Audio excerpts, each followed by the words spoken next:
All right, we got the great Sheila Bunn here with us in the space. Very grateful to have you here. Thank you for having me. No doubt. And we are in front of the Bunn building. We are a month and 4 days away from the special election for the Ward 8 council seat. Yes. What makes you the best candidate to move Ward 8 forward in this new era? So a number of things. First and foremost, I believe that I am the most experienced candidate in this race. For the past 30 years, I've been working on behalf of Ward 8 in the city that I love. I spent the first 16 years of my career working on Capitol Hill with Congresswoman Eleanor Holmes Norton, working on pivotal legislation like DC TAG, which allows our scholars right here in Ward 8 and across the city to go to any public college or university at in-state rates up to $10,000. I'm working on the district's first taste of budget and legislative autonomy. I then spent the next 4 years in the mayor's office working under former Mayor Vincent C. Gray, where I worked on citywide initiatives, but the one that is most near and dearest to my heart is the St. Elizabeth East redevelopment.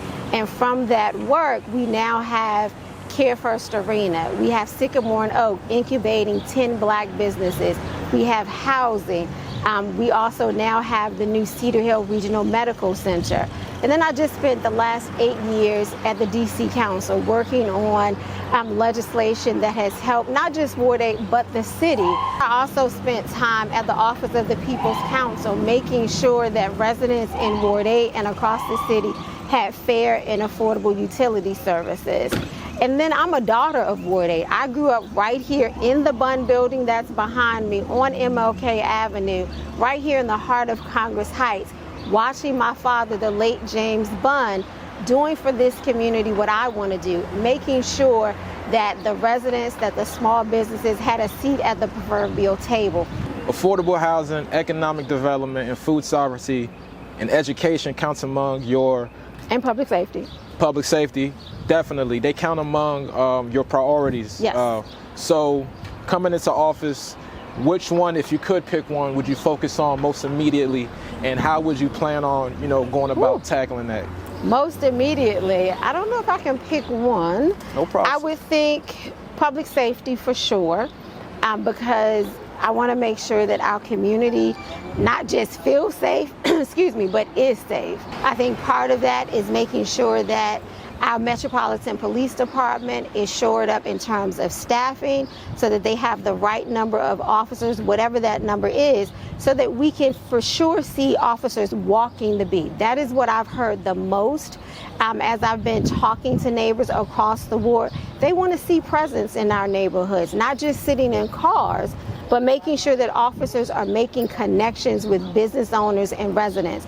The third thing I probably want to focus on is making sure that we are connecting both sides of Ward 8.